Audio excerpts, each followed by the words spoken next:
रहीम। तो first of all यार, आप सब लोगों को वेलकम। ठीक है, न्यू कोर्स के लिए आप लोगों ने ज्वाइन किया। आप लोगों ने काफ़ी जो है वो टिकटॉक के ऊपर भी आप लोगों ने मैसेज किए, सपोर्ट किया।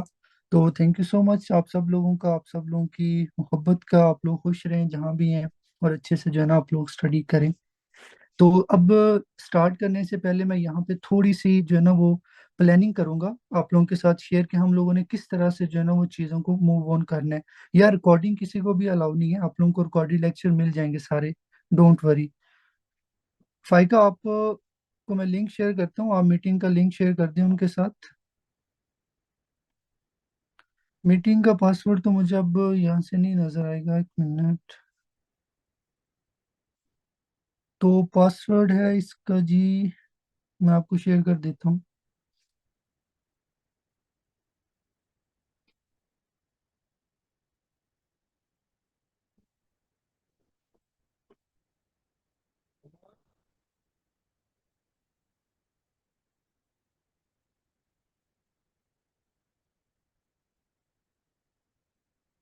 तो चलें यार, स्टार्ट करते हैं जी। अब मैं आप लोगों को यहाँ पे थोड़ा सा कोर्स को स्टार्ट करने से पहले चीज़ें शेयर करना चाहता हूँ, सवर इसकी भी रिकॉर्डिंग कर लेनी है, कि हम लोगों ने किस तरह जो है ना वो अपने इस कोर्स को लेके चलना है। सबसे पहली बात ये कि हम लोगों ने जो चीज़ें डिस्कस करनी है, वो सारी की सारी आपके जो है ना वो स्टेप 1 के अंदर जितने भी आपके बेसिक सब्जेक्ट्स आते हैं। बेसिक सब्जेक्ट में क्या क्या आता है, आपकी embryo, anatomy, physio, patho, pharma है, अम्यूनोलॉजी है, माइक्रोबायोलॉजी है, बायोकेमिस्ट्री है। इन सब चीज़ों को हमने जो है ना वो कवर करना है। अब उसके बाद सेकंड चीज इसमें आप लोगों ने ये चीज याद रखनी है कि जब भी हम लोग स्टार्ट करेंगे, हम लोग पहले सिस्टम से जो है ना वो स्टार्ट ले रहे हैं। अगर लेट्स सपोज मैं ये न्यूरोलॉजी सिस्टम करा रहा हूँ या नर्वस सिस्टम हम लोग कर रहे हैं, हम इस सिस्टम को किस तरह पढ़ेंगे? पहले हम उस सिस्टम की एम्ब्रियोलॉजी करेंगे, फिर उस सिस्टम की एनाटॉमी करेंगे, फिर उस सिस्टम की फिजियोलॉजी करेंगे, फिर उस सिस्टम की पैथोलॉजी करेंगे, और इन दी एंड उस सिस्टम की फार्माकोलॉजी करेंगे। हर एक चीज के साथ मैं आप लोगों के साथ एमसीक्यू शेयर करूंगा, कि एम्ब्रियोलॉजी है तो उसमें जो टॉपिक हमने पढ़ा है उसमें क्वेश्चन कैसे पूछेंगे, एनाटॉमी है तो उसमें क्वेश्चन कैसे पढ़ेंगे, या आपसे एग्जाम के अंदर पूछा जाएगा। तो इस तरह से हम लोगों ने सारे सिस्टम्स को पढ़ना है। पहले हम नर्वस सिस्टम स्टार्ट कर रहे हैं, नर्वस सिस्टम के अंदर हम लोगों ने इस सीक्वेंस से स्टडी करनी है।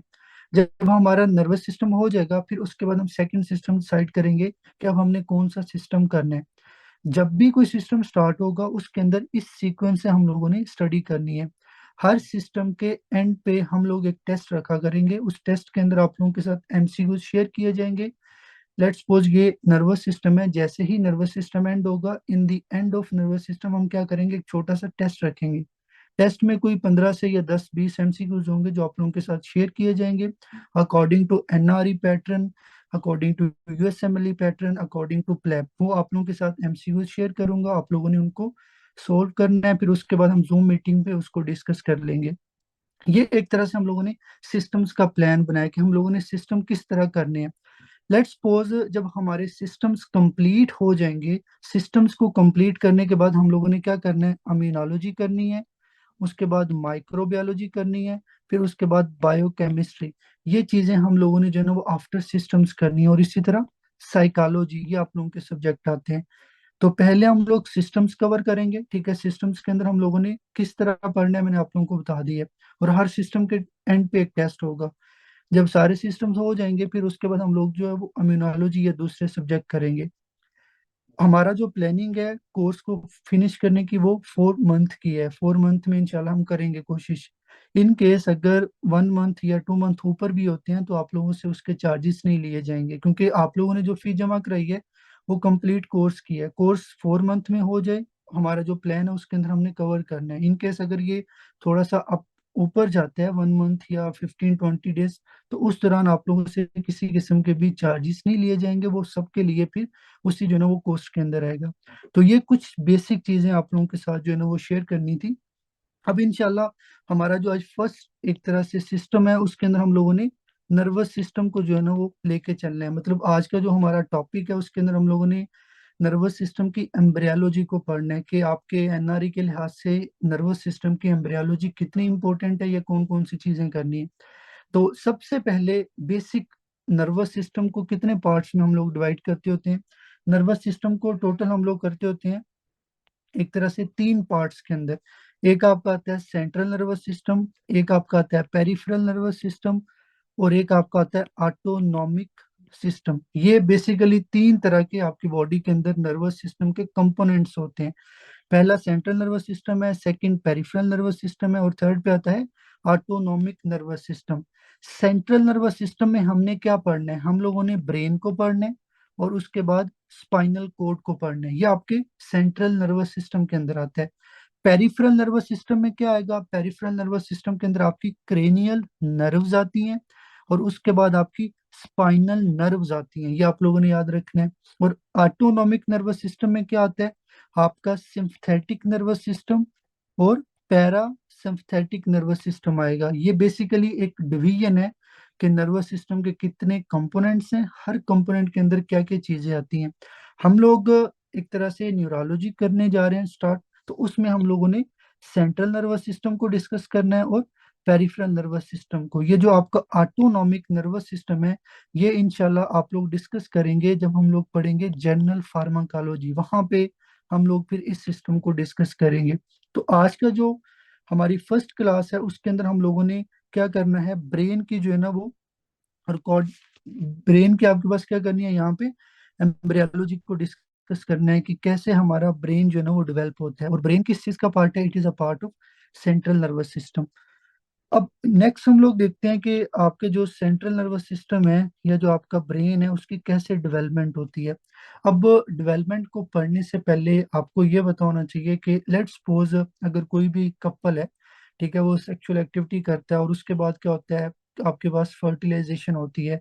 तो लेट्स सपोज कि आपके पास स्पर्म है और यहाँ पे आपके पास क्या आता है, एग है। जब भी स्पर्म और एग मिलेंगे क्या होगा, आपके पास फर्टिलाइजेशन होगी, आपके पास जाइगोट बनेगा, या कह लो कि बेबी, एक तरह से बेबी की डेवलपमेंट स्टार्ट हो जाएगी।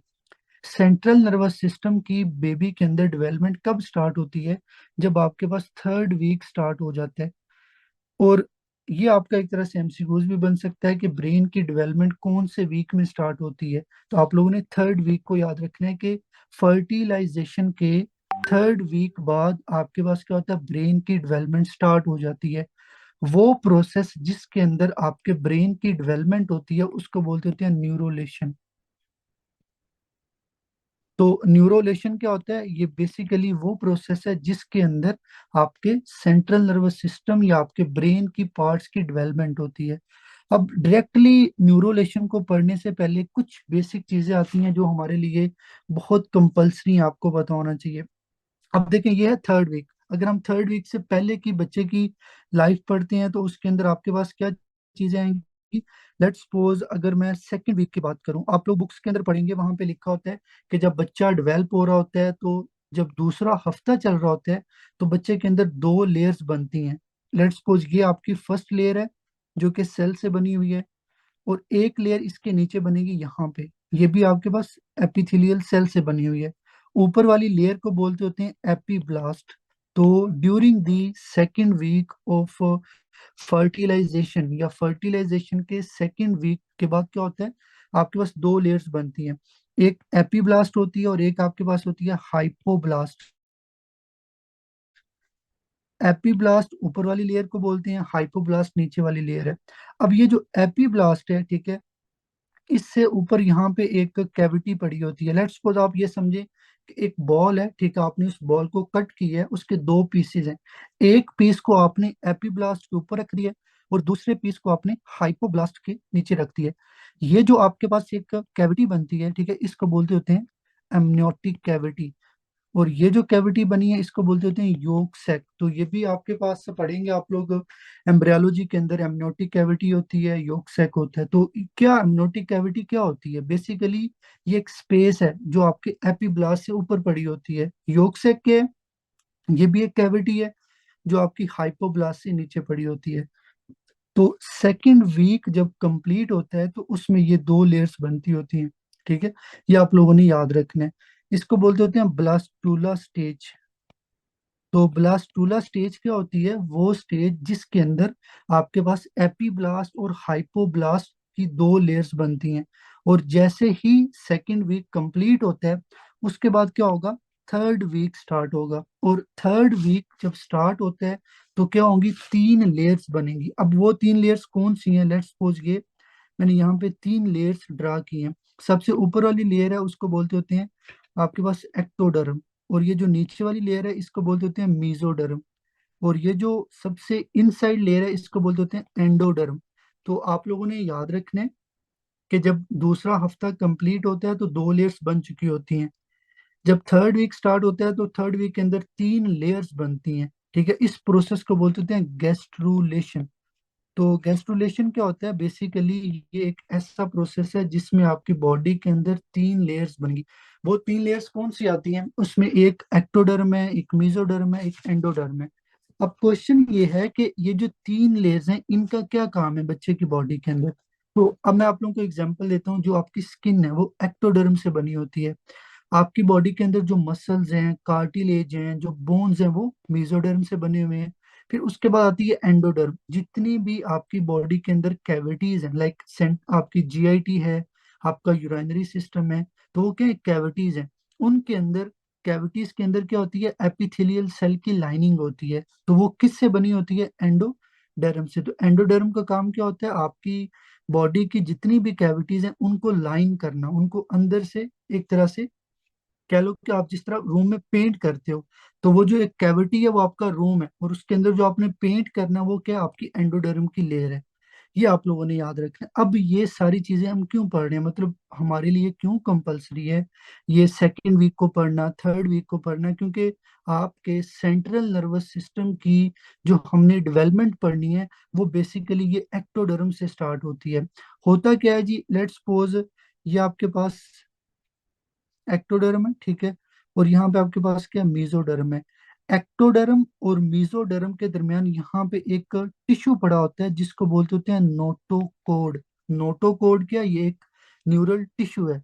अब ये नोटोकोड क्या करता है, अपने ऊपर पड़ी हुई एक्टोडर्म को, लेट्स सपोज यहाँ तक ये नोटोकोड है, तो ये जो इतनी लेयर है ये इस लेयर को क्या करेगा, थिक कर देगा। तो नोटोकोड क्या करता होता है, अपने ऊपर जो एक्टोडर्म की लेयर है उसको क्या कर देगा, थिक कर देगा। तो वो लेयर जो आपके पास एक्टोडर्म की थिक होती है, जो अबव द नोटोकोड होती है, इस हम थिकनिंग वाली लेयर को बोलते होते हैं न्यूरल प्लेट।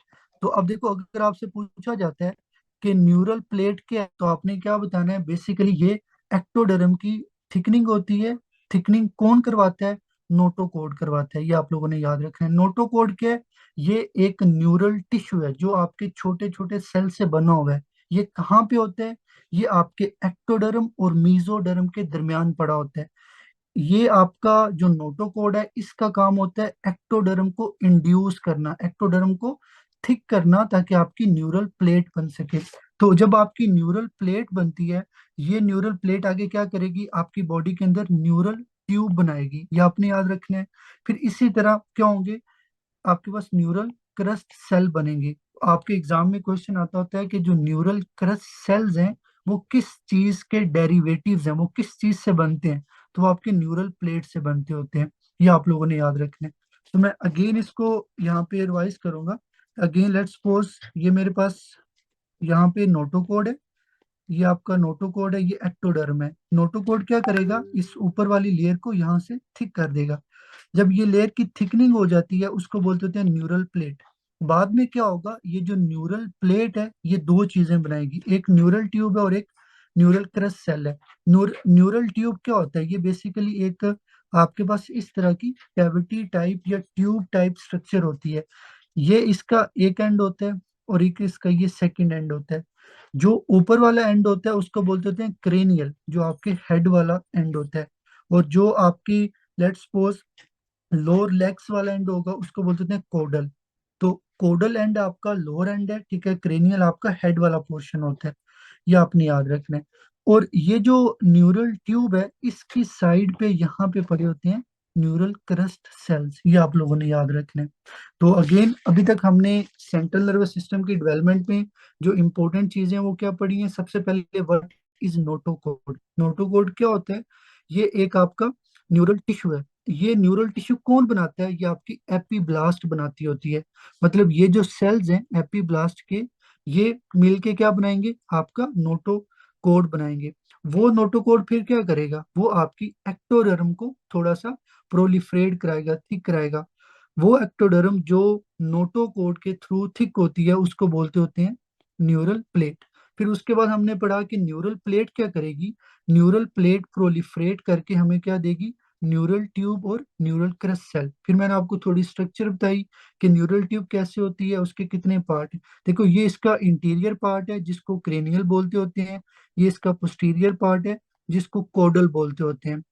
अब ये क्यों जानना जरूरी है, यहाँ से आपके एग्जाम में क्वेश्चन आते होते हैं। आपकी एनआरई के पास पेपर्स में अगर आप एम्ब्रियोलॉजी के क्वेश्चन देखेंगे वहां पे लिखा होता है कि जो न्यूरल ट्यूब का इंटीरियर पोल है या इंटीरियर पार्ट है ये कब क्लोज होता है।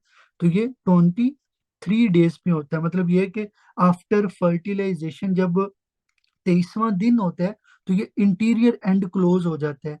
और जो पोस्टीरियर एंड है ये आपका 27 पे क्लोज होता है।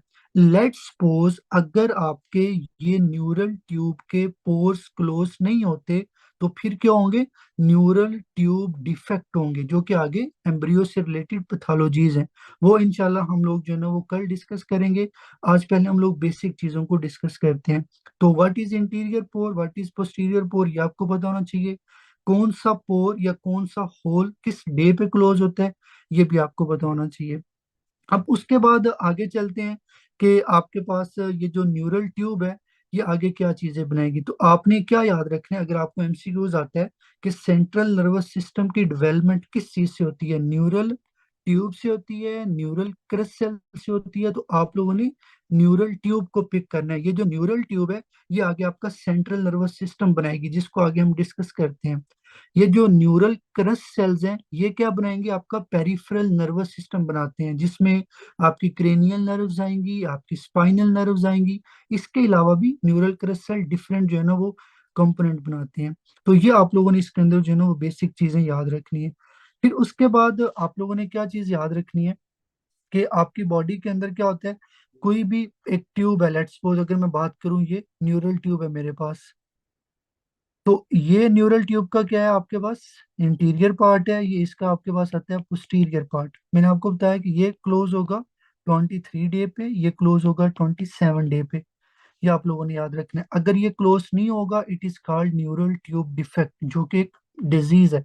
नॉर्मल हेल्दी पर्सन में या एक बच्चा जब इंट्रा यूट्राइन होता है तो 23 डे पे ये क्लोज हो जाता है, 27 डे पे ये क्लोज हो जाएगा। ये बेसिक चीजें आप लोगों ने याद रखनी है। फिर उसके बाद क्या होता है जी, देखो ये आपका एक तरह से न्यूरल ट्यूब की वॉल है, ये साइड पे क्या है जी, इसकी वॉल है। और ये वाला जो पोर्शन है इसको बोलते होते हैं लेटरल पार्ट। मतलब ये जो इसकी वॉल है ये मीडियल साइड पे आ रही है, ये मीडियल पार्ट है, और ये आपका लेटरल पार्ट है। आपने क्या चीज याद रखनी है कि ये जो न्यूरल ट्यूब का लेटरल पार्ट होता है इसको दो फर्दर पार्ट्स में डिवाइड किया जाता है। एक पार्ट है उसको बोलते होते हैं एलर पार्ट, और एक आपके पास होता है उसको बोलते हैं बेजल पार्ट। अब ये चीजें क्यों जरूरी है, मतलब न्यूरल ट्यूब का जो लेटरल पार्ट है उसके जो दो पार्ट्स हैं उनके क्या फंक्शन होते हैं। तो आप लोगों ने क्या याद रखना है, आपकी बॉडी की जितनी भी सेंसरी इंफॉर्मेशन होती है वो इस एलर पार्ट के पास जाती होती है। आपकी बॉडी की जितनी भी मोटर इंफॉर्मेशन होती है, लेट्स सपोज अगर आपने मसल को मूव करना है तो मसल को मूव करना इट इज मोटर मूवमेंट, वो किसके पास जाएगी, बेसल पार्ट के पास जाएगी। ये आप लोगों ने याद रखना है। अब क्वेश्चन ये है कि न्यूरल ट्यूब के साइड पे ये जो लेटरल पार्ट होता है इसको कौन बताएगा कि भाई आप एलर पार्ट बनाओ और बेसल पार्ट बनाओ। तो आपने सिग्नल्स को याद रखना है कि अब अगर एलर पार्ट ने बनना है तो इसके लिए एक सिग्नल होगा, उसको बोलते हैं बोन मार्फोजेनेटिक प्रोटीन। ये आपकी बुक में लिखा होगा, बोन मार्फोजेनेटिक प्रोटीन। ये क्या है, एक सिग्नल है जो आपके एलर प्लेट को इंड्यूस करेगा, इसको बनाएगा। और जब ये एलर प्लेट बन जाएगी तो इसका फंक्शन क्या होगा, सेंसरी, मतलब चीजों को सेंस, पेन, टेम्परेचर, ठीक है, ये चीजों को सेंस करना। फिर उसके बाद है बेजल पार्ट। अब बेजल पार्ट को कौन बनाएगा, ये अगेन आपके पास एक प्रोटीन है, उसको बोलते होते हैं सोनिक, HEDG, सोनिक हिच होज जीन। ये बेसिकली एक आपके पास जीन आती है सोनिक हिज होज जीन। इसका काम क्या होता है, आपकी जो न्यूरल ट्यूब है उसके लेटरल पार्ट से बेजल पार्ट बनाना। बेजल पार्ट का काम क्या होता है? मोटर फंक्शन, जो आपकी मसल्स की मूवमेंट है, ठीक है, आपकी बॉडी की जो मूवमेंट्स हैं उनको परफॉर्म करना। तो ये प्लीज आप लोगों ने जो है ना वो इसके अंदर याद रखना है। तो मैं एक ओवरव्यू दे देता हूँ। अभी तक हमने जो हमारे पास न्यूरल डेवलपमेंट है उसके अंदर क्या पढ़ा है? सबसे पहले व्हाट इज नोटोकोड, ठीक है, नोटोकोड कैसे बनता है। फिर हमने पढ़ा उसके अंदर के न्यूरल प्लेट क्या है, ठीक है। उसके बाद हमने पढ़ा न्यूरल ट्यूब क्या होती है, और उसके बाद कि न्यूरल ट्यूब का क्या लेटरल पार्ट से बनेगा, उसकी डिवीजन क्या है, एलर पार्ट और बेजल पार्ट, ये आप लोगों ने याद रखना है। फिर उसके बाद एक बहुत इंपॉर्टेंट एमसीक्यूज आपके एग्जाम में आते हैं कि लेट्स सपोज ये आपके पास यहाँ पे नोटो कोड पड़ा हुआ है। अब ये जो नोटो कोड होता है ना, ये बच्चे के अंदर होता है। जब आप अडल्ट हो जाते हैं तो आपका नोटो कोड एक तरह से डीजेनरेट हो जाता है। तो एग्जाम में क्वेश्चन आता है कि अडल्ट पर्सन की बॉडी में नोटो कोड का क्या रेमिनेंट होता है। रेमिनेंट का मतलब होता है बचा कुचा पार्ट, ठीक है, उसका जो हिस्सा बचा होगा वो अडल्ट में क्या होता है, उसको बोलते होते हैं न्यूक्लियस पल्पोसस, ठीक है। तो ये भी आपकी बुक के अंदर उन्होंने मेंशन किया होगा, न्यूक्लियस पल्पोसस। न्यूक्लियस पल्पोसस के ये बेसिकली एक रेमिनेंट है, ठीक है, नोटोकोड का रेमिनेंट है अडल्ट पर्सन की बॉडी के अंदर। अब again what is nucleus pulposus? Nucleus pulposus क्या होता है? ये आपकी लेट्स सपोज वर्टिब्रा है, ठीक है। ये जो आपको पता है कि वर्टिब्रा के दरमियान क्या होती है, इंटर वर्टिब्रल डिस्क होती है। ये जो न्यूक्लियस पल्पोसस है ये क्या करता है, आपकी इंटर वर्टिब्रल डिस्क को बनाता होता है। ये आप लोगों ने याद रखना है। तो अगेन देखो, आपको पता होना चाहिए बच्चे के अंदर नोटोकोड का क्या फंक्शन है, एक्टोडर्म को प्रोलिफरेट करके न्यूरल प्लेट बनाना, फिर न्यूरल ट्यूब बनाना। फिर उसके बाद अगर पूछा जाए नोटोकोड का अडल्ट पर्सन में क्या काम है, आपने क्या बताना है? भाई ये अडल्ट पर्सन के अंदर क्या करता है, आपकी जो इंटरवर्टिब्रल डिस्क है ये उसको जो है ना वो मतलब बनाता है, आपके इंटरवर्टिब्रल डिस्क का पार्ट है। ये आप लोगों ने याद रखना है।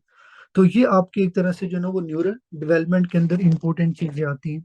फिर उसके बाद नेक्स्ट हम चलते हैं कि हमने पढ़ा जो न्यूरल ट्यूब है इससे आपके ब्रेन के पार्ट्स बनते हैं। अब हम पढ़ेंगे कि न्यूरल ट्यूब से कैसे जो है ना वो ब्रेन के पार्ट्स बनेंगे, टोटल ब्रेन के पार्ट्स कितने होते हैं, उसमें क्या क्या चीजें आती हैं। तो सबसे पहले अगेन देखें, ये मेरे पास है जी न्यूरल ट्यूब। लेट्स सपोज होता क्या है कि जैसे जैसे बच्चे की एज ज्यादा होती है, आपके पास जैसे जैसे आपका जो कह लो जी फर्टिलाइजेशन के बाद ग्रोथ का पीरियड है वो ज्यादा होगा।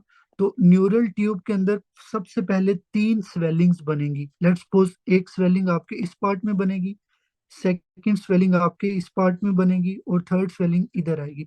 ये जो फर्स्ट स्वेलिंग न्यूरल ट्यूब के अंदर बनती होती है इसको बोलते होते हैं फॉर ब्रेन। और उसके बाद जो आपकी सेकंड स्वेलिंग होती है उसको बोलते होते हैं मिड ब्रेन। और ये जो थर्ड स्वेलिंग है इसको बोलते होते हैं हाइंड ब्रेन। अब आपकी बुक के अंदर उन्होंने लिखा होगा कि जो फार ब्रेन है इसका दूसरा नाम है प्रोजन सेफलोन, जो मिड ब्रेन है इसका दूसरा नाम है आपके पास मीजन सेफलोन, और जो हाइंड ब्रेन है इसका क्या नाम लिखा होगा, रोहम्बन सेफलोन। ये आप लोगों ने बुक से देख लेना, वहां पे उन्होंने ये टर्म्स लिखी होंगी। तो आपको पता होना चाहिए फार ब्रेन का दूसरा नाम क्या होता है, मिड ब्रेन का दूसरा नाम क्या, और हाइंड ब्रेन का दूसरा नाम क्या। ये तो एक हमने ब्रेन के पार्ट्स पढ़े।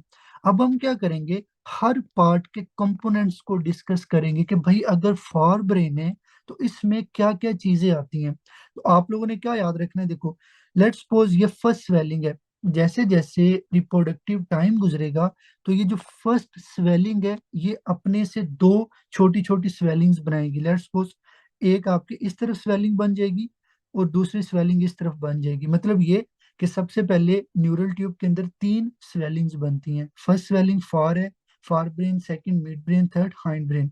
फिर उसके बाद हमने हर स्वेलिंग को डिस्कस करना है। अगर फर्स्ट स्वेलिंग की बात की जाए तो ये क्या करेगी, डिवाइड होके आपके पास दो फर्दर स्वेलिंग्स प्रोड्यूस करेगी। जो आपके पास फर्स्ट स्वेलिंग होती है उसको बोल देते हैं टीलन सेफ्लॉन, और ये जो सेकंड नंबर पे आपके पास आती है इसको बोलते हैं डायन सेफ्लॉन। तो ये आप लोगों ने इसके अंदर याद रखना है कि फार ब्रेन के अंदर दो कंपोनेंट्स हैं, एक टीलन सेफ्लॉन है, एक डायन सेफ्लॉन है। अब टीलेंसेफ्लोन के अंदर क्या आता है, आप लोगों ने पढ़ा होगा कि आपके ब्रेन के पार्ट्स होते हैं, फ्रंटल पार्ट है, टेम्पोरल पार्ट है, ओसिपिटल पार्ट है, प्राइटल पार्ट है, उनको बोलते थे सेरिब्रल हेमिस्फीयर। ये आप लोगों ने याद रखना है। तो सेरिब्रल हेमिस्फीयर क्या है, बेसिकली ये आपके ब्रेन के पार्ट्स हैं, frontal part, temporal part, occipital part, parietal part, ये आप लोगों ने याद रखने हैं। फिर उसके बाद ये जो डायनसेफ्लोन है, ये क्या बनाता होता है, आपके ब्रेन के अंदर जो थैलेमस होता है, ठीक है, और जो आपका हाइपोथैलेमस होता है, फिर इसी तरह जो आपका रेटिना है, ये बहुत इंपॉर्टेंट एमसीक्यूज है आपका, ये आप लोगों ने याद रखना है कि आइस के अंदर जो रेटिनल टिश्यू होता है वो किस चीज का डेरिवेटिव है, वो आपके ब्रेन के डायनसेफ्लोन का डेरिवेटिव है, ये आप लोगों ने याद रखने। तो ये आपका था फार ब्रेन के बारे। अगेन मैं रिपीट कर देता हूँ। सबसे पहले न्यूरल ट्यूब से आपने तीन स्वेलिंग्स बनाई। First swelling fore brain, second mid brain, third hind brain. अब हमने हर स्वेलिंग को डिस्कस करना है, उसके अंदर क्या कितने कंपोनेंट्स हैं, कौन से पार्ट आते हैं। तो फार ब्रेन के दो कंपोनेंट्स हैं, टीलेंसेफ्लोन, डायनसेफ्लोन। टीलेंसेफ्लोन में क्या आता है, सेरिब्रल हेमिस्फेयर्स आते हैं। फिर है बेसल गैंग्लिया। अब ये बेसल गैंग्लिया क्या होता है, ये आपके ब्रेन के अंदर मोटर मूवमेंट्स को कंट्रोल करने के लिए एक सेंटर है। ये जो आप लोग चलते फिरते हो, ये due to basal ganglia. Let's suppose मैं आप लोगों को पढ़ा रहा हूँ, मैंने प्लान किया कि मैंने ये व्हाइट बोर्ड पे कुछ लिखना है, तो ये जो मेरी प्लानिंग थी, ठीक है, मूव करने की, राइटिंग की, ये बेसिकली बेसल गैंग्लिया के अंडर होती है। तो सेरिब्रल हेमिस्फीयर, बेसल गैंग्लिया, टीलेंसेफ्लोन का पार्ट है। डायनसेफ्लोन के अंदर थैलेमस आएगा, हाइपोथैलेमस आएगा और रेटिना आएगा, ये आप लोगों ने याद रखना है। तो ये आपका फार ब्रेन कंप्लीट हो गया। उसके बाद हम चलते हैं मिड ब्रेन में। मिड ब्रेन से आपका सिंपल क्या बनता होता है, मिड ब्रेन आप लोग आगे जाके पढ़ेंगे, इसके अंदर भी डिफरेंट जो है ना वो पार्ट होते हैं। फिर उसके बाद आएगा हाइंड ब्रेन। अब हम पढ़ेंगे हाइंड ब्रेन के कितने जो है ना वो पार्ट्स होते हैं। तो अब मैं इस स्वेलिंग को यहाँ पे ड्रा करता हूँ। लेट्स सपोज ये मेरे पास क्या है, हाइंड ब्रेन है। होता यह है कि जैसे जैसे रिप्रोडक्टिव टाइम गुजरेगा, ठीक है, जैसे जैसे बच्चे की एज ज्यादा होगी, तो ये हाइंड ब्रेन अगेन दो स्वेलिंग्स में डिवाइड हो जाएगा। ये जो स्वेलिंग है, इसको बोलते होते हैं मीटन सेफ्लॉन। और ये जो नीचे वाली स्वेलिंग है, इसको क्या बोलेंगे, माइलन सेफ्लॉन। तो मीटन सेफ्लॉन और माइटन सेफ्लॉन किस चीज के कंपोनेंट्स आते हैं आपके पास, ये आपके हाइंड ब्रेन के कंपोनेंट्स हैं, ये आप लोगों ने याद रखने। अब अगेन मुझे क्या पता होना चाहिए कि भाई मीटन सेफ्लॉन से क्या बनता है, माइलन सेफ्लॉन से क्या बनता है। तो आप लोगों ने क्या याद रखना है कि आपके ब्रेन के अंदर जो पोन्स है, जो आपका सेरिबेलम, देखो यार प्लीज यहाँ पे नोट करना है, एक टर्म है सेरिब्रम, CEREBRUM, एक है सेरिब्रम, एक है cerebellum. These are the different terms. जो सेरिब्रम है, ये आपके सेरिब्रल कोर्टेक्स का पार्ट है, जिसमें frontal cortex, parietal cortex, occipital, ये चीजें आती हैं।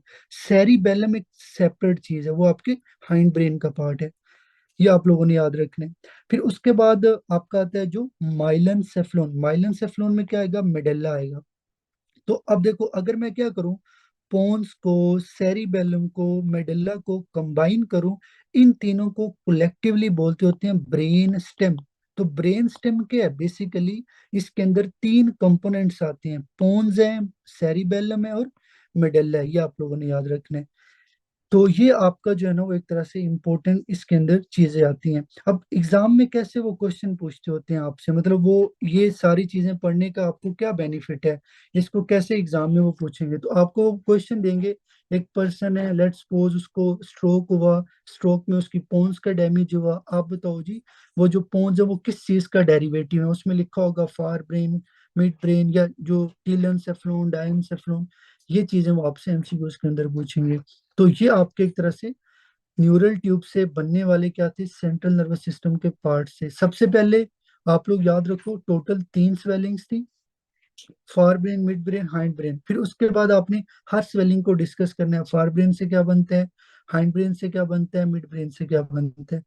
और उसके बाद आप लोगों ने इसमें एक और इम्पोर्टेंट चीज याद रखनी है कि स्पेशली ये जो आपके ब्रेन के अंदर सेरिब्रोस्पाइनल फ्लूइड होता है, सेरिब्रोस्पाइनल फ्लूइड जिन कैविटीज के अंदर मूव करते हैं, वो उसके डिफरेंट पार्ट्स होते हैं। लाइक आप पढ़ोगे कि थर्ड वेंट्रिकल होता है, फोर्थ वेंट्रिकल होता है, एक होता है थर्ड वेंट्रिकल, और एक आपके पास है फोर्थ वेंट्रिकल, और एक आपके पास आती है इक्विडक्ट। ये तीन कंपोनेंट्स आपने याद रखने हैं कि सेरिब्रोस्पाइनल फ्लूइड को मूव करने के लिए इन रास्तों में से गुजरना पड़ता है।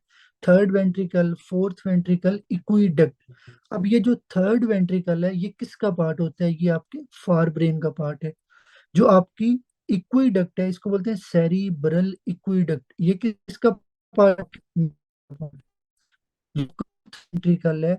फोर्थ वेंट्रिकल आपके हाइंड ब्रेन के अंदर आता है। तो जस्ट बताने का मकसद ये कि अगर आपसे पूछते हैं कि सेरिब्रल स्पाइनल फ्लूइड जिन कंपोनेंट्स के अंदर मूव करते हैं वो कंपोनेंट्स किस पार्ट के अंदर आते हैं, third ventricle, fourth ventricle, cerebral aqueduct, ये आप लोगों ने इसके अंदर जो है ना वो चीजें याद रखनी है। फिर उसके बाद नेक्स्ट हमारे पास आता है कि जो आपके स्पेशली ये सेंट्रल नर्वस सिस्टम और पेरिफेरल नर्वस सिस्टम के अंदर कुछ इंपॉर्टेंट सेल्स आते हैं। आप लोग बुक के अंदर लिखोगे वहां पे एक टर्म लिखी होती है न्यूरो एपिथीलिया। अब न्यूरो एपिथीलिया क्या होता है? देखो, न्यूरो का मतलब ये कि कोई न्यूरल टिश्यू होगा, एपिथीलिया का मतलब ये कि एपिथेलियल सेल है।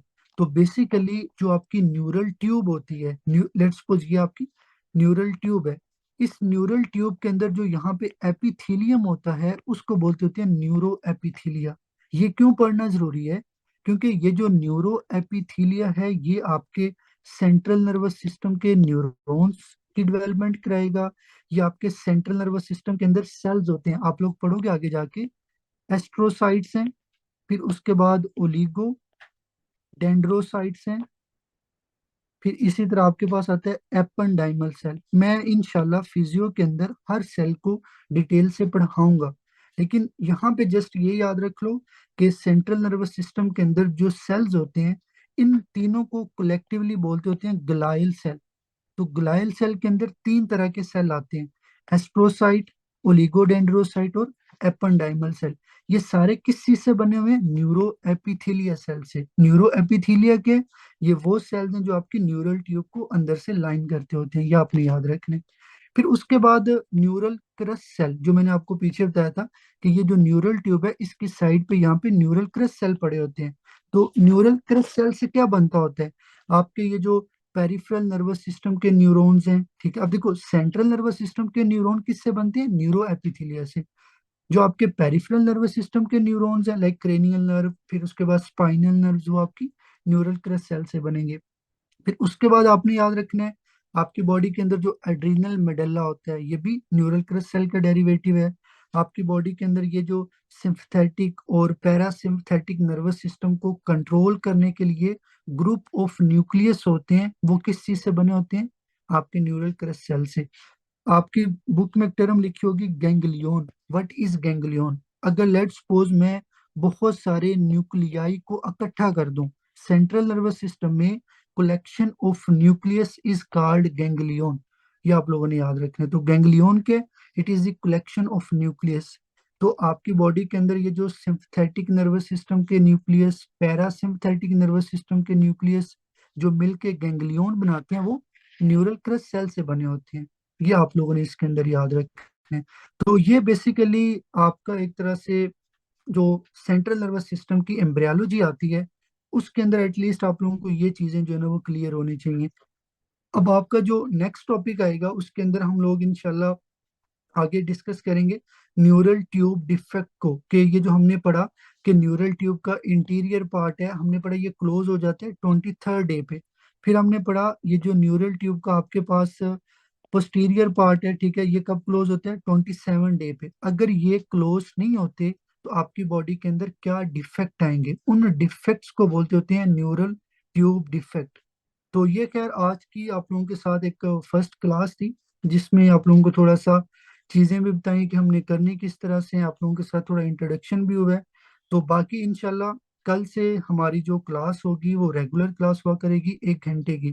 ठीक है, हमारी दो मीटिंग हुआ करेंगी। पहली मीटिंग होगी वो 40 मिनट की होगी, दूसरी जो जूम मीटिंग है वो अराउंड 20 या 15 मिनट्स की हुआ करेगी। तो कल से आप लोगों ने कोशिश करनी है कि 7:50 पे आप लोग सारे एक्टिव रहें। ठीक है, 8 बजे हम क्लास स्टार्ट कर दिया करेंगे और ऑलमोस्ट 8:55 या फिर आप कह लें जी 9 PM पे हम लोगों ने क्लास एंड करनी है। अब मैं आप लोगों को फर्स्ट एड से थोड़ा सा बता देता हूँ कि आप लोगों ने इसको पढ़ना कहाँ से है, या आप लोगों ने किन चीज़ों को जो है ना वो फॉलो करना है। तो प्लीज़ आप लोगों ने कोशिश करनी है कि जब भी आप लोग इस बुक को आप लोगों ने नहीं छोड़ना, आप लोगों ने अभी से इस बुक को फॉलो करना है। मैंने आप लोगों को ये फर्स्ट पेज सारा जो है ना वो करवाया है, तो आज की क्लास के अंदर हम लोगों ने जस्ट इस पेज को पढ़ा है। इसके अंदर मैंने सारी टर्म्स बताई हुई हैं जो जो आप लोगों की इसके अंदर आएंगी। तो कोशिश करनी है आप लोगों ने इस पेज को खुद रीड करें। किसी बच्चे को कोई भी टर्म ना समझ आए, आप लोगों ने बतानी है, इंशाल्लाह मैं उसको नेक्स्ट क्लास के अंदर एक्सप्लेन कर दूंगा। और दूसरी बात यह है कि आप लोगों ने किसी भी टेक्स्ट बुक को यूज नहीं करना साथ। आप लोगों ने फर्स्ट एड को फॉलो करना है। हमारा जो कोर्स है उसके अंदर हम लोगों ने फर्स्ट एड को लेके चलना है। जो भी फर्स्ट एड के ऊपर चीज है हमने उसको कंप्लीट करना है, क्योंकि आपके एनआरई, यूएसएमएलई, प्लैब सबके अंदर फर्स्ट एड से आपके कंटेंट होते हैं, आपके एग्जाम के क्वेश्चन होते हैं। तो ये खैर आप लोगों के साथ आज की फर्स्ट क्लास थी। कल से इंशाल्लाह हमारी जो क्लास होगी वो प्रॉपर 1 घंटे की होगी। और जो बच्चे ग्रुप के अंदर न्यू हैं, ठीक है, वो लाजमी अपना फीडबैक दें, आप लोगों को चीज़ें क्या समझ आई हैं, क्या समझ नहीं आई।